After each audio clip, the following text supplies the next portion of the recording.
युवाओं को, हिंदू युवाओं को रोजगार दिलाइए, मणिपुर की बेटी को इंसाफ। मैं कहता हूं जय श्री राम। मैं कहना चाहता हूं नरेंद्र मोदी जी से, अगर आप में हिम्मत है, ऑन कैमरा कहना चाहता हूं, अगर आप में हिम्मत है और देश के संविधान की बात करते हैं, अगर मुसलमानों के जय श्री राम बोलने से इस देश के युवा को रोजगार मिलता है, तो ये नसरुद्दीन मंसूरी खुले मंच से कहता है जय श्री राम दिलाइए। साथियों नमस्कार। देश में चुनावी बिगुल बच चुका है। एक तरफ कांग्रेस के नेता राहुल गांधी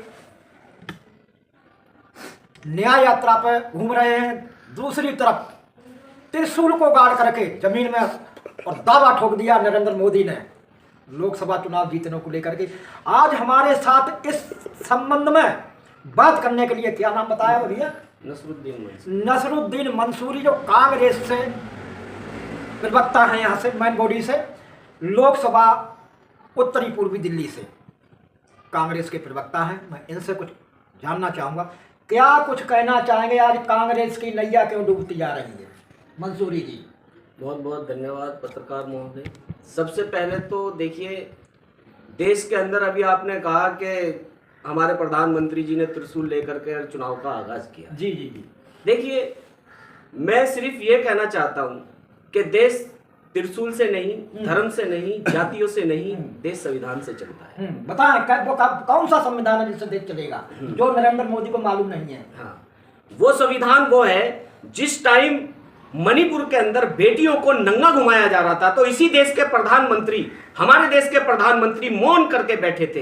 अगर संविधान देश के अंदर होता तो माननीय प्रधानमंत्री जी, माननीय रक्षा मंत्री जी, माननीय शिक्षा मंत्री जी, माननीय गृह मंत्री जी और जितने आरएसएस और बजरंग दल के लोग हैं, रोड पे उतरते और कहते कि ये मणिपुर की बेटी नहीं, ये भारत की बेटी है। आज भारत माँ की बेटी के साथ अन्याय हुआ है और हम इसके लिए उन दोषियों को सजा देने का काम करेंगे। संविधान इसका नाम है। आज लोग कहते हैं कि देश संविधान से चल रहा है, और जब देश का युवा रोजगार मांगता है तो मुसलमान को पकड़ करके कहता है जय श्री राम बोलो। ये युवाओं को, हिंदू युवाओं को रोजगार दिलाइए, मणिपुर की बेटी को इंसाफ। मैं कहता हूं जय श्री राम, और दावे के साथ कहता हूं, जोर से कहता हूं। लोग कहते हैं मुसलमान जय श्री राम नहीं बोलता, मैं दोनों हाथ उठा करके कहता हूं जय श्री राम। लेकिन उस मणिपुर की बेटी को इंसाफ दिलाइए जिसे इन दरिंदों ने नंगा घुमाया। मैं जिस जय श्री राम बोलता हूं, दिलाइए। चिन्मयानंद ने जिसके साथ बलात्कार किया, उस बेटी को इंसाफ दिलाइए। मैं जय श्री राम बोलता हूं। लेकिन बात जय श्री राम मुसलमान से बोलने की नहीं है, ये अपने लोगों को बचाने का काम करते हैं। देखिए, क्या आज से पहले इस देश के अंदर मुसलमान नहीं थे? क्या 2014 से पहले इस देश के अंदर हिंदू नहीं थे? क्या 2014 से पहले इस देश के अंदर दलित नहीं थे? क्या 2014 से पहले इस देश के अंदर सिख नहीं थे? क्या 2014 से पहले इस देश के अंदर ईसाई नहीं थे? ऐसे कौन सी मजबूरी आ गई, ऐसी कौन सी आफत आ गई कि 2014 के बाद हिंदू खतरे में? तो आज नरेंद्र मोदी से बात को कहां वो करना है? वो तो कहते हैं कि 140 करोड़ की जो जनसंख्या है हमारे भारत देश की, वो हमारा परिवार है। क्या बात करते हैं? हाँ, बिल्कुल सही बात है। देखिए, आज नरेंद्र मोदी जी ने बहुत अच्छी बात कही कि देश का हर एक नागरिक मेरा परिवार, जो एक राजा का धर्म और एक राजा का कर्तव्य होता है। लेकिन मैं नरेंद्र मोदी जी से पूछना चाहता हूं, ये साक्षी मलिक जो बेटी ओलंपिक की, जो नेशनल नहीं इंटरनेशनल खिलाड़ी, अपने अधिकारों के लिए जंतर मंतर पर रोती रही, क्या ये नरेंद्र मोदी जी की बेटी नहीं थी? क्या वो नरेंद्र मोदी जी के परिवार की बेटी नहीं थी? 800 किसान इसी देश के अंदर अपनी मांग को मांगने के लिए शहीद हो गए, क्या वो नरेंद्र मोदी जी के जो परिवार के लोग नहीं थे? क्या मणिपुर की बेटियां, क्या भारत की दलित बेटियों के साथ अत्याचार हुए, क्या वो उनके परिवार की बेटियां नहीं थी? वोट लेने के लिए ये परिवार मेरा परिवार है। नरेंद्र मोदी जी दोगलापन नहीं चले। आप अगर परिवार की बात करते हैं तो सबसे पहले उन पीड़ितों को न्याय दिलाने का काम करें। उन युवाओं को, जिन युवाओं के साथ अत्याचार हुआ, जिन्हें गोली का शिकार कर दी, जो गोली का शिकार हुए, उन लोगों को न्याय दिलाने का काम करें। देखिए, एक राजा का कर्तव्य होता है। अगर भगवान राम की बात की जाए तो भगवान राम ने इसी कुर्सी के लिए, इसी शासन के लिए कुर्सी को लात मार दी, लेकिन अपनी माता की आज्ञा का पालन किया। 14 साल वनवास काटने का काम किया। किस लिए किया? इसलिए किया ताकि आने वाली नस्लें इस कुर्सी के लालच में भगवान राम को फॉलो करें। कहीं इस कुर्सी के लालच में वो खुद मतलब ऐसे ना हो जाए, लालची ना हो जाए। भगवान राम ने इसीलिए तो 14 साल तक वनवास काटा था, या इसलिए काटा था कि नरेंद्र मोदी जी जो मतलब बेटियों का बलात्कार कराते रहे, ये सरकार बेटियों का बलात्कार कराती रहे, और इस देश का गृह मंत्री जो है संसद में खड़ा होकर के कहता रहे कि ये तो आम बात मंसूरी जी, ये भाजपा के नेता कहते हैं कि कोई नरेंद्र मोदी क्षेत्र में थोड़ा ही घूमेंगे। है। देखिए, मैं सिर्फ इतना जानता हूँ, बाबा साहब ने एक बात कही, वो बताइए। कि जिस दिन धर्म राजनीति में आ गया तो तुम्हारी बेटियों को इस देश में नंगा करके घुमाया जाएगा। बाबा साहब ने एक बात कही थी, जिस दिन धर्म राजनीति में आ गया तो तुम्हारे नौजवानों को, तुम्हारे जवानों को सरहद पर गोलियों से भून दिया जाएगा। बाबा साहब ने कहा था, जिस दिन धर्म राजनीति में आ गया तो तुम्हारी बेटियों की, तुम्हारे नौजवानों की, तुम्हारे बुजुर्गों की हिफाजत करने कोई नहीं आएगा। तो मैं कहना चाहता हूं, खास करके लोगों से, इस देश के लोगों से, इस देश के बुद्धिजीवियों से, इस देश के पत्रकारों से, इस देश के डॉक्टर, इंजीनियर, आईएएस, आईपीएस से, क्योंकि मैं समझता हूं मैं अनपढ़ आदमी हूं, वो ज्यादा बुद्धिजीवी। मंसूर जी, ये तो आपने जो कहानी आज ऑन कैमरा जो बताई है, वो केवल महिला सुरक्षा को लेकर के, महिलाओं के उत्पीड़न को लेकर के बताई है।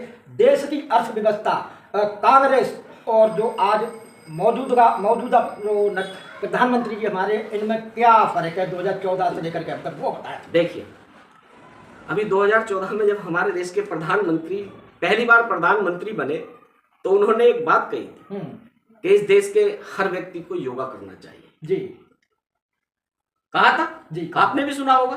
कराया था। उस पर करोड़ों रुपया योगा पे खर्च कर दिया। मैं सिर्फ एक बात पूछना चाहता हूं, योगा आखिर किसके लिए है? योगा उस व्यक्ति के लिए है जिस व्यक्ति का पेट स्वास्थ्य अच्छा हो। मैं पूछना चाहता हूं, क्या एक बेलदार को योगा की जरूरत है? एक बेलदार जब अपने सर पे तसला रख के चौथी मंजिल पे जाता है तो मैं समझता हूं उसका योगा अपने आप हो जाता है, डबल योगा हो जाता है। एक रिक्शा चलाने वाला जब उस ठेली को चढ़ाई पर खींचता है तो मैं कहता हूं नरेंद्र मोदी जी, उसका योगा, उसकी नस्लों का योगा हो जाता है। क्या योगा एक गरीब आदमी को योगा कराने की करोड़ों रुपए खर्च करने की जरूरत थी? मैं समझता हूं नहीं थी। और अर्थव्यवस्था की जहां तक बात आपने की तो मैं 2014 से पहले पूछना चाहता हूं उस रिक्शा चलाने वाले से। मैं अमीर आदमी से अर्थव्यवस्था की बात नहीं पूछूंगा। मैं पूछना चाहता हूं उस बेलदार से, मैं पूछना चाहता हूं उस साइकिल का काम करने वाले से, मैं पूछना चाहता हूं उस लोहे का काम करने वाले से, मैं पूछना चाहता हूं उस छोटे छोटे व्यापारी से, क्योंकि आज बहुत जरूरत है सन 2024 के अंदर इस सवाल को करने की। आम जनता से बहुत जरूरत है अर्थव्यवस्था के मामले में। 2014 से पहले जो छोटा व्यापारी हुआ करता था उसके घर में लाख 2 लाख रुपए रखा हुआ करते थे। ईमानदारी से, धर्म से, तुम्हें भगवान राम का वास्ता, तुम्हें बाबा साहब भीमराव अंबेडकर का वास्ता, तुम जिस जाति जिस धर्म को मानते हो तुम्हें उस धर्म का वास्ता, ईमानदारी से जाति और धर्म छोड़ करके, सारी राजनीति छोड़ करके केवल इंसानियत के नाते एक बात बताना, क्या 2014 के बाद इस देश के गरीब आदमी की जेब में पैसा बचा? कहां गया देश का पैसा? 80% युवा जो हमने जो जांच की है, जो हमने लोगों से पूछताछ की है, वो 80% आज का युवा फिर भी इतनी परेशानी को झेलते हुए आज मोदी के गुणगान कर रहा है। उसका कारण क्या हो सकता है? देखिए, मैंने ही आपको बताया था, जब तक इस देश के अंदर धर्म की बात हो तब तक इस देश का कुछ नहीं होगा। क्योंकि हमारे देश के साथ साथ पता नहीं कितने देश आजाद हुए थे जिनमें जो है ब्रिटिश शासन खत्म हुआ था। आज उन देशों को देख लो, चाइना है और जरा से देश है, पाकिस्तान है, अफगानिस्तान है, श्रीलंका है, वो आज हमारे से आगे निकल गए। लेकिन हमारे देश की मीडिया सिर्फ ये कहती है कि नहीं, हमारा देश विकसित देश है। अगर हमारा देश विकसित, मीडिया नहीं कहती है विकसित देश है, नरेंद्र मोदी जी और आम भाजपा का कार्यकर्ता कहता देश विकसित हो चुका है। देखिए, सुनिए, मैं अपने देश की मीडिया से एक बात कहना चाहता हूं। हमारे देश की वो मीडिया थी जब हमारे देश के प्रधानमंत्री मनमोहन सिंह हुआ करते थे जी। अगर हमारे देश के किसी कुत्ते का भी कान में दर्द हो गया तो वो प्रधानमंत्री से सीधे जाकर के माइक उसके मुंह पे लगाती थी कि सर आप देश के प्रधानमंत्री हैं, फला जगह कुत्ते के कान में दर्द हुआ। और आज वही मीडिया, इस देश के तमाम लोग परेशान हैं, इस देश की बेटियां परेशान, इस देश के किसान परेशान, इस देश का युवा परेशान, इस देश का बुजुर्ग परेशान, इस देश की मां परेशान, इस देश का सैनिक परेशान, इस देश का इंजीनियर परेशान, इस देश का डॉक्टर परेशान, इस देश का रिक्शा चलाने वाला परेशान, इस देश का बेलदार परेशान। ऐसा कोई सेक्टर नहीं बचा जिसमें इस देश में परेशानी ना हो। लेकिन इस देश के मीडिया ने 10 साल के अंदर नरेंद्र मोदी जी के मुंह पे जाकर के एक बार माइक नहीं लगाया और ये नहीं पूछा कि नरेंद्र मोदी जी, इस देश के लोगों की ये इच्छाएं हैं, ये आपसे मांग है, केवल राम मंदिर, केवल हिंदू मुस्लिम, केवल मस्जिद मंदिर। देखिए, ये राजनेता का काम नहीं है। चलिए अब मुद्दे पर आते हैं, चुनावी मुद्दे पर आते हैं। आज लोकसभा चुनावी अभी 12 तारीख को आचार संहिता लगने वाली है, लग जाएगी, कन्फर्म हो चुका है। क्या कहना चाहेंगे लोकसभा चुनाव को लेकर के? जो दिल्ली में 7 सीट हैं, 7 सीट में कांग्रेस की सीट कहाँ पे, क्या कहना? देखिए, मैं तो यही कहूंगा, मैं केवल दिल्ली की ही बात, मैं भी दिल्ली की ही बात कहूंगा, क्योंकि जब बात हम दिल्ली के अंदर है तो हम दिल्ली की बात करें, हिंदुस्तान की तो करनी ही पड़ेगी, लेकिन दिल्ली की बात पहले। किस प्रकार से लड़ेंगे आप एनडीए से? आपका इंडिया गठबंधन जो हुआ है दिल्ली में, किस प्रकार से लड़ेंगे? देखिए, हमारी जो है 3 सीटें कांग्रेस लड़ रही है जी, और 4 सीटों पर आम आदमी पार्टी, हमारा एक गठबंधन हुआ है। मैं लोगों से कहना चाहता हूँ, देखिए, वो दिल्ली है जिस दिल्ली के लिए कांग्रेस ने बहुत कुछ किया है। इतने फ्लाईओवर, इतने हॉस्पिटल, इतने जो है सरकारी स्कूल कॉलेज कांग्रेस ने किया। और अगर एक अच्छी व्यवस्था और एक अच्छा भविष्य अगर देखना चाहते हैं तो वापस कांग्रेस को लाना पड़ेगा। मंसूरी जी, मैं एक बात कहूंगा, जब आप शिक्षा पर आए हैं तो आज जो बेटियां हैं, हमारी भी एक बेटी जाती है न्यू कुंडली कॉलेज में, और वहाँ पर 2 घंटे में क्या बेटी पढ़ लेती होगी, क्या हमारी पढ़ती होगी और क्या औरों की बेटियां, जो हमारे भाई बंधु हैं, उनकी पोती पोतियां बेटियां क्या पढ़। देखिए, बिल्कुल आपकी बात बिल्कुल सही है, और ये गठबंधन हो गया हमारा आम आदमी पार्टी से, वरना हम इस आवाज को उठाते रहे। हमने आम आदमी पार्टी को भी कहा कि 2 घंटे की शिक्षा नहीं होनी चाहिए। कांग्रेस के टाइम में नहीं थी क्या? कांग्रेस के टाइम में आपकी बेटी नहीं पढ़ती थी? पढ़ती थी। कैसी शिक्षा थी? ईमानदारी से बताइए पत्रकार महोदय, कैसी शिक्षा? उस समय शिक्षा सही थी, लेकिन अब कांग्रेस का तो कुछ है नहीं।